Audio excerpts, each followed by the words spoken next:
What is going on, everyone? Let me know if you guys can hear me. I see that 6 of you guys are watching, so just leave me in the comment section if you guys can all hear me. I hope you guys can. Teachable's giving me a chance. Sorry about that. What's going on, everyone? Just making sure you guys check. We will be going, I will start everything here in 2 minutes. So let me know if you guys can hear me.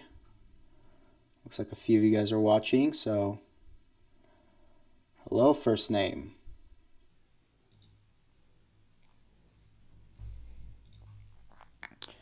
So I know this tracking thing is kind of annoying.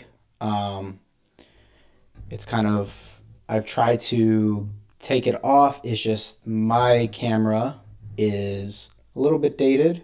So we'll continue. We got 12 people watching. Perfect. Thank you for commenting, everybody. Perfect. We'll continue to wait. We got another minute. So thank you guys. I appreciate you, first name, for commenting.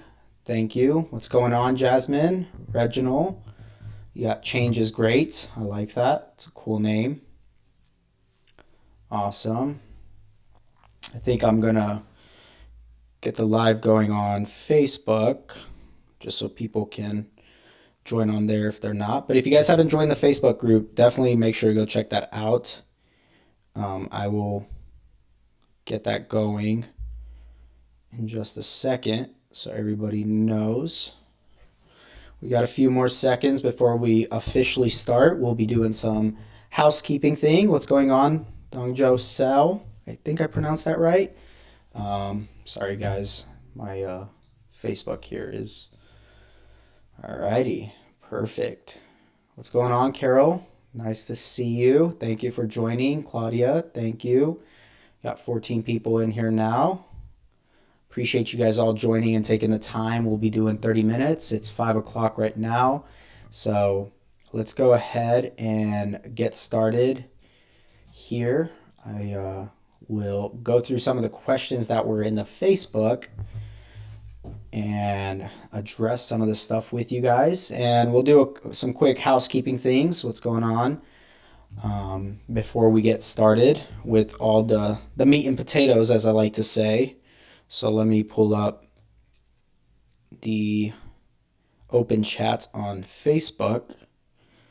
So let's get going here. Look at some of these questions here. 17 people.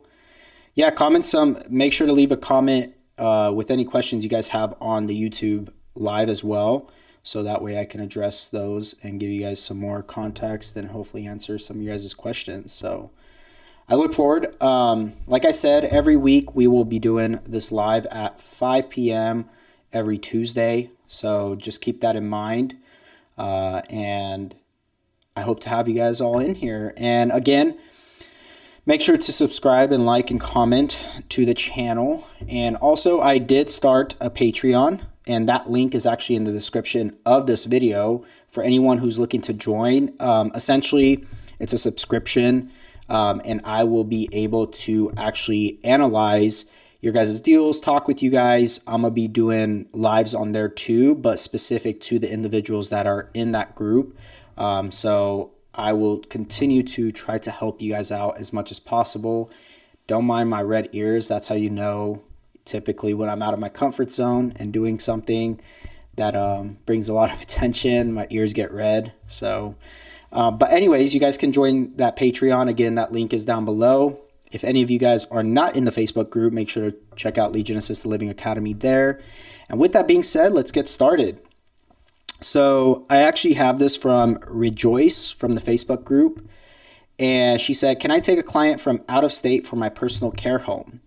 Yes, there are a lot of families who actually end up moving their loved ones into a facility, right? They'll bring them from out of state, they'll sell off any assets or liquidate anything that they may have and bring them closer to them. That's typically what happens in most cases. And so that's not unusual for something like that to happen. But yes, you can take them out of state. Now, ideally, you don't want them traveling back and forth if they have to.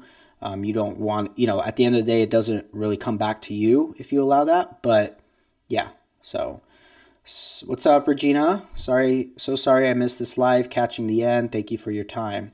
Yes, you're welcome. Yeah, the recording will be on the channel, and I will make sure that it's actually on the Facebook as well. So anyways, do you know of any federal agencies that help pay for seniors on low income?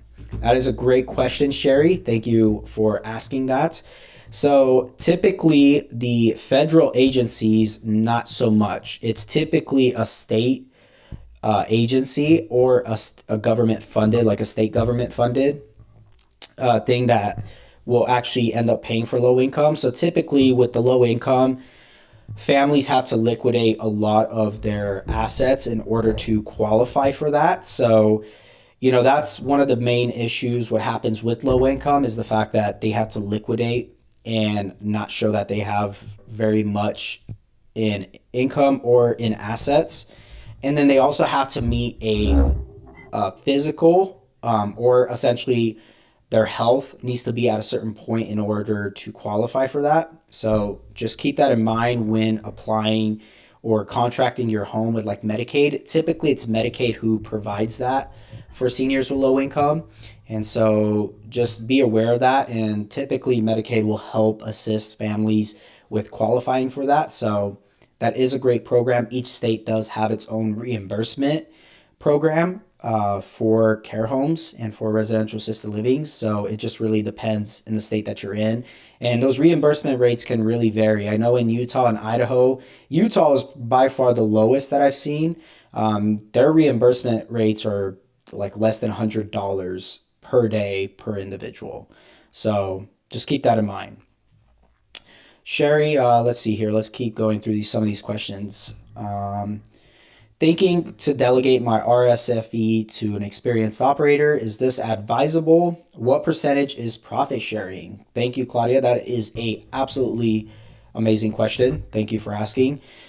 So yes, delegating to an operator as an owner is a great thing to do. As long as you as an owner understand the ins and outs of your business, then yes, that is something I would highly recommend doing. It's going to give you a lot of your time back. You can focus a lot more on growing your operations, being able to make sure that the caregivers are getting what they need, the families are being taken care of. You really just oversee the high level things. Now, profit sharing is a great way to retain this manager or administrator that you're going to place in your home. And I could tell you're probably asking for California because of the fact that you said RSFE. So yes, as an administrator in California, yes, profit sharing is a good way to go. Percentage wise is really what you're comfortable with. You have to look at what your margins are going to be from a profit standpoint and what you're comfortable with giving up. Typically, you will see probably around 2 to 5% profit sharing for operators or for administrators, essentially. So hopefully that gives you some insight on that and answers your question. How can someone gain access into the RAL being cash heavy? What options do they have? First name, that is a great question. If you're cash heavy, there's a couple different options. One of the main options is obviously buying the facility yourself and the operations, delegating all that to caregivers and managers, and essentially buying the system. A second option is a franchise. If you choose to go down the franchise model, that's essentially where you're buying a system. There's two franchises that I know of and that I've communicated with pretty frequently with, and that is Legato and Majestic Residence. Legato, I believe, is there's in the north, so there's somewhere in, I think, either Montana or Wisconsin, somewhere there. And then Majestic Residence is based out of Phoenix. So those two franchises are two options if you wanted to look into them. Third option is passively investing, and that is what I help other individuals, limited partners do.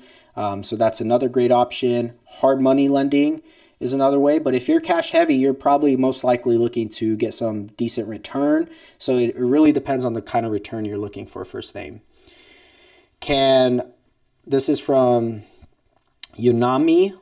I believe I pronounced that right. I hope I did. Can one open an assisted living without a contract in place? Like, do I need to have clients before I open an assisted living?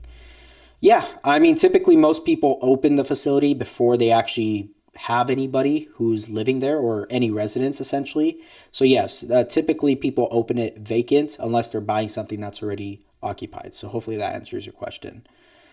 How can we find out the amount Medicaid pays per head? This is for Texas. Thank you, Jasmine Fitzgerald. I appreciate that.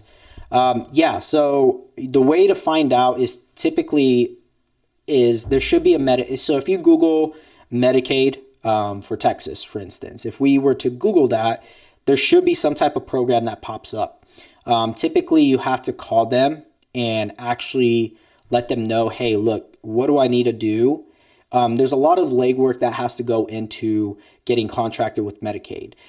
Some things to keep in mind when actually applying for Medicaid is the quality of residents that you're going to get. Typically, these are individuals who their level of care is a lot higher. So typically, you're going to have staff, a lot more staff to take care of these individuals. And so that's something to keep in mind.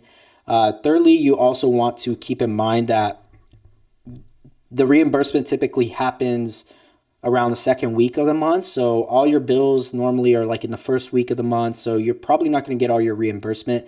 So you want to make sure you have enough funds to cover you for that first week until you get your reimbursement. So there is a delayed reimbursement. Thirdly, with Medicaid and these low income programs is that, where was I going to go with this? It was on the top of my head. I'm reading your guys' questions as I'm doing this.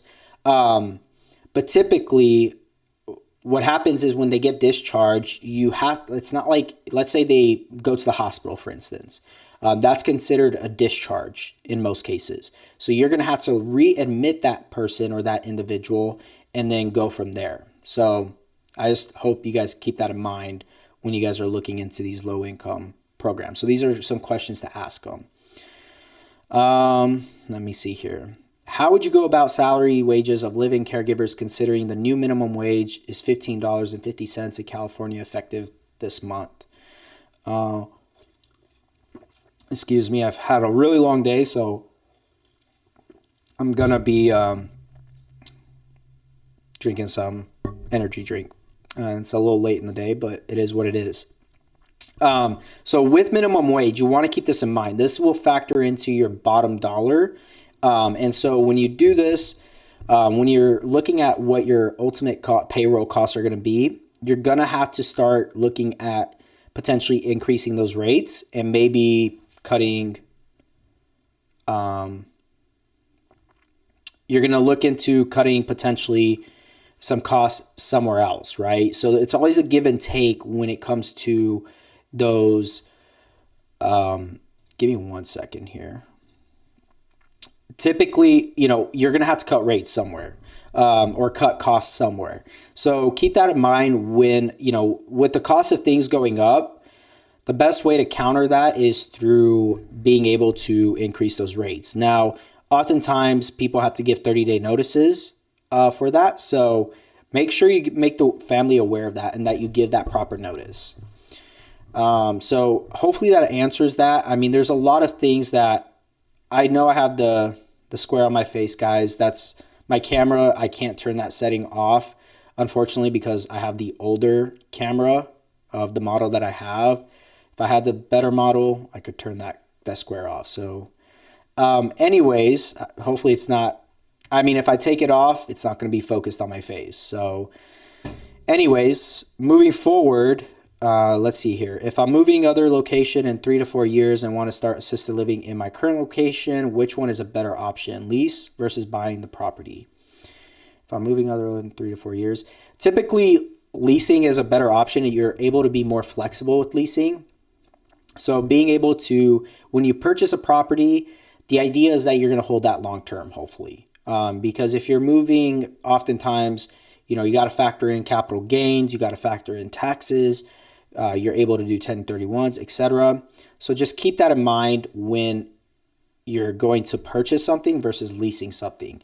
Now, having the lease option to purchase, maybe 2 to 3 years or 4 years down the road, having that lease in place to give you that right of refusal to purchase the property is a great way to go. If you do a lease option, you're essentially putting a down payment to be able to say, hey, I'm gonna get that down payment back to go and get financing to purchase the real estate later. So just keep that in mind.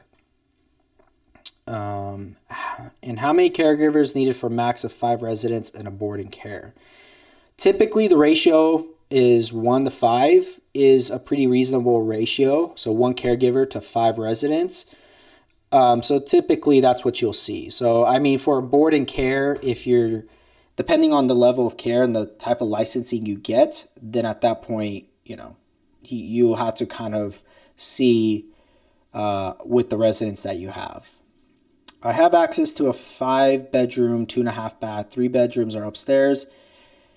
It's a newer house, 2018. What obstacles do you perceive I might have based on this layout? Dallas, Texas. This is from Reginald T.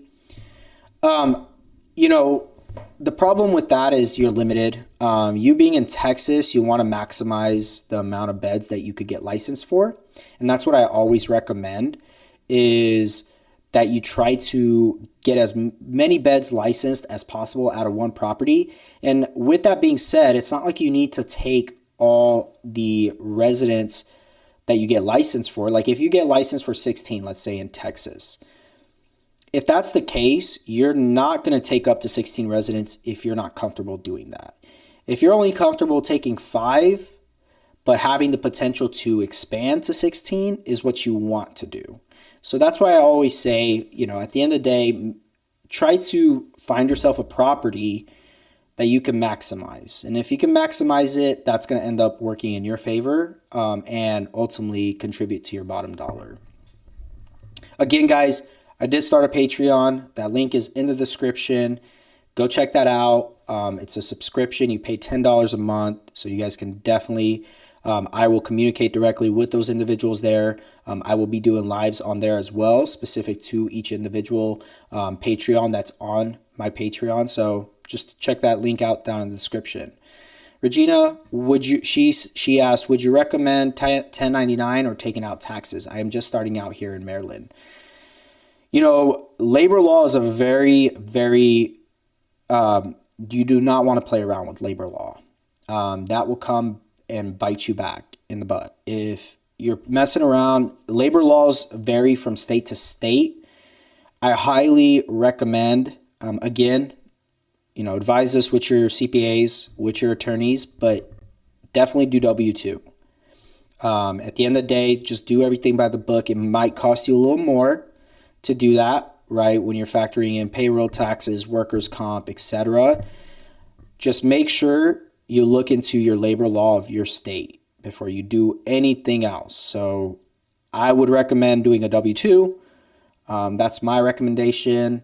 But then again, look into your labor laws in your state because there is a lot of gray areas depending on how you structure it, but definitely do W-2. Is a 5 to 6 bed home profitable without being there yourself most of the time? And that was from Regina Noble Garrett. The answer to that is going to be no.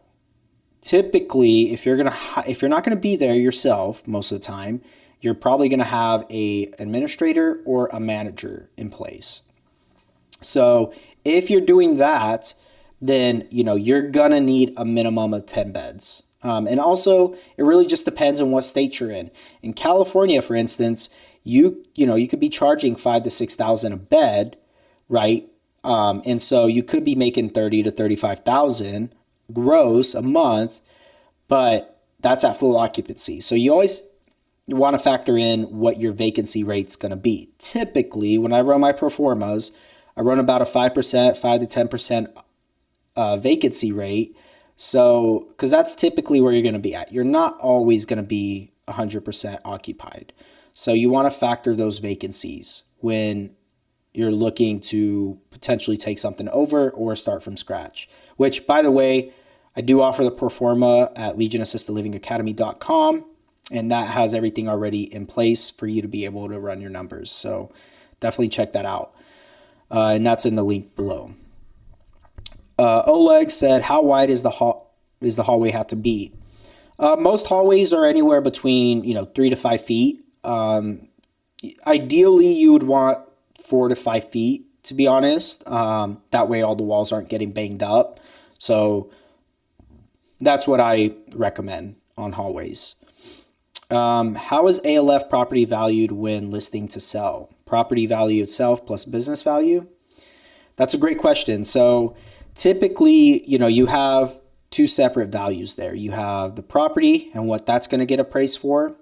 And typically the business value, usually what I've seen some pretty wild valuations on these businesses, some that are just unrealistic, because most of these businesses, just FYI, get valued at what they can potentially be making, right? Which is not what you're paying for. You're not paying for the potential. You're paying for what it's currently bringing in. So typically it's about 1x NOI, 1.5x NOI is what you would see, what you should be valuing these businesses typically. And it just really depends, but that's kind of what I see. So hopefully that answers your question. Any advice? I'm in Ireland. I called in the licensing department for assisted living. They said they don't have assisted living, and they said it could be respite care. I should find out myself. Respite care is a very interesting model. I don't recommend it, to be honest. I think the work is not worth it with respite care. If they don't have assisted living, then that means it's not regulated yet. And if it's not regulated, you can really kind of start, it's not recommended, but you do want to start looking into working with individuals who can help put policies in place and regulations, because if you're the first one starting, there's probably a reason why you're the first one. No one's really tried to do it, or people are hindering that. So just keep that in mind. And how big square feet per person? So typically the average square foot per individual in assisted living is about 60 square feet of living space. So typically in a room, you want them to have at least 60 square feet. So if you're wanting to do shared bedrooms, it's about 120 square feet per individual. So just keep that in mind. And then, is it a must to provide alcoholic drinks for residents? Yeah, that's a really good question. Yes. Regina answered that correctly. If there's an order from a PCP, the same goes for other substances such as, cannabis, other things of that sort. There would need to be an order from a doctor. You want the doctor to essentially assume that liability and not you have that. So do not give it to them. You're welcome, Regina. Thank you for coming on. I really appreciate your guys' support. We got about 8 more minutes, guys. So I'm going to wrap it up here in about 5 minutes, so I'll try to get through the rest of these questions. Hey man, I'm a hospice nurse looking to get into business in California, wanting to get a future place for my parents and generate income. Until then, any pros and cons? That's a loaded question.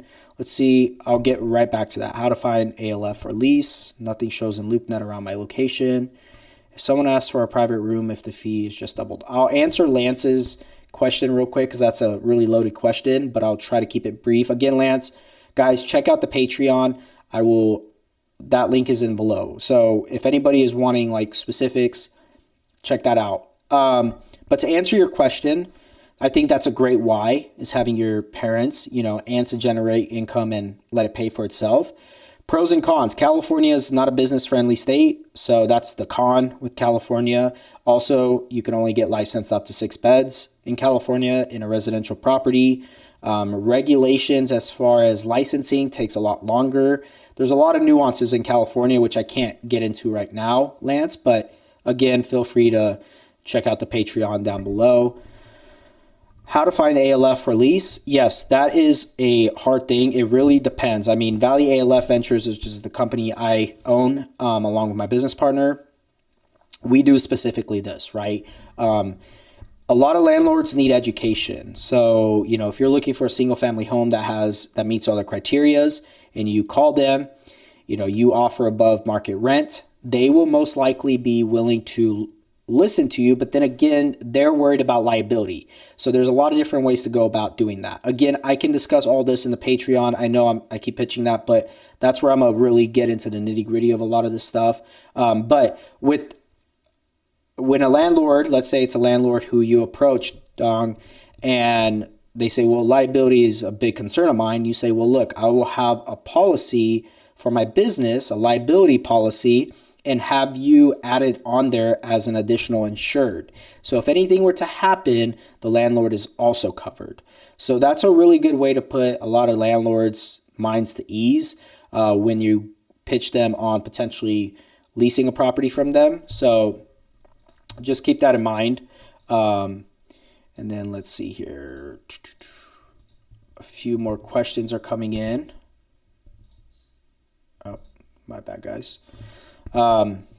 Let's get here. If someone asks for a private room, is the fee just doubled?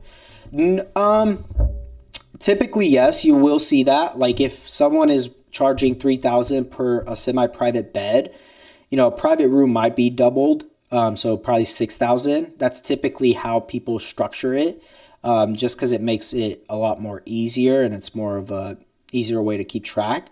But that's not always the case. Sometimes a private room could be a lot more expensive. So depending on if it's like they want the full master bedroom, you could do that to where you just charge them, 25, or if it's 2 beds, let's say you could get 2 beds out of that room. You typically charge for both of those beds, but it really depends also what how big the bedroom is. If it's got a private bedroom, a bathroom, a half bath, whatever the case is, it could vary. But typically, yeah, you'll see people charge double of what a semi-private will be for a private room. So, got a few more minutes, guys. I see ALF offering recreational activities. Is this offered by the caregiver, or is that something I need to arrange separately out of pocket? Great question. So recreational activities, this is typically the operator owner who provides this. You will typically be required to provide activities and have like an activities calendar for each facility. So yes, you would need to pay out of pocket to arrange all of that. Like let's say you have somebody coming and doing music therapy. You have somebody else come do something else, right? Typically that's paid for, or you have volunteers. So 2 people in a room is considered semi-private. That is correct, Sherry. 2 people in a room is considered semi-private. Typically the square footage for each individual should be 60 square feet. It can vary a little bit, but that's typically the standard per individual. Have I considered an IDD home? IDD, not sure what IDD is. I'm sure it's some form. I'm sure we have it here. Each state kind of has its own like little category, like how they classify certain licenses.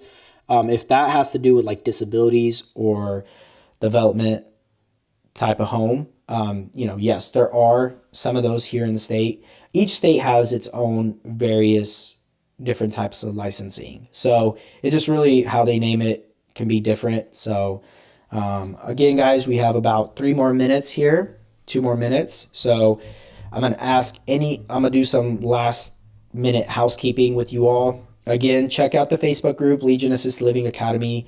That link will be down below. And then yes, Regina's correct. It will tell you all the information you need to open an RAL. Yeah, go check your local state. You're welcome, Sherry. Intellectual development disabilities. Yes, Black.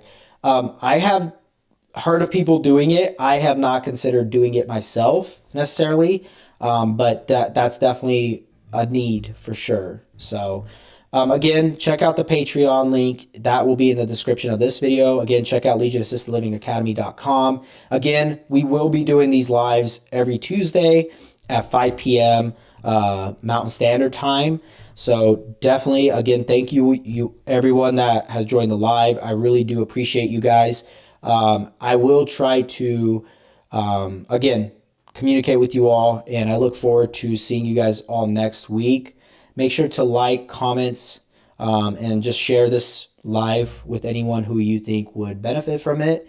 Again, you can re-watch it if you guys want to. I know you guys had a bunch of great questions, so I know I kept it pretty short. But again, thank you all, and I will talk to you guys in next week's live. And I look forward to continuing to answer your guys' questions and continue to help you guys open your own facilities. So I will talk to you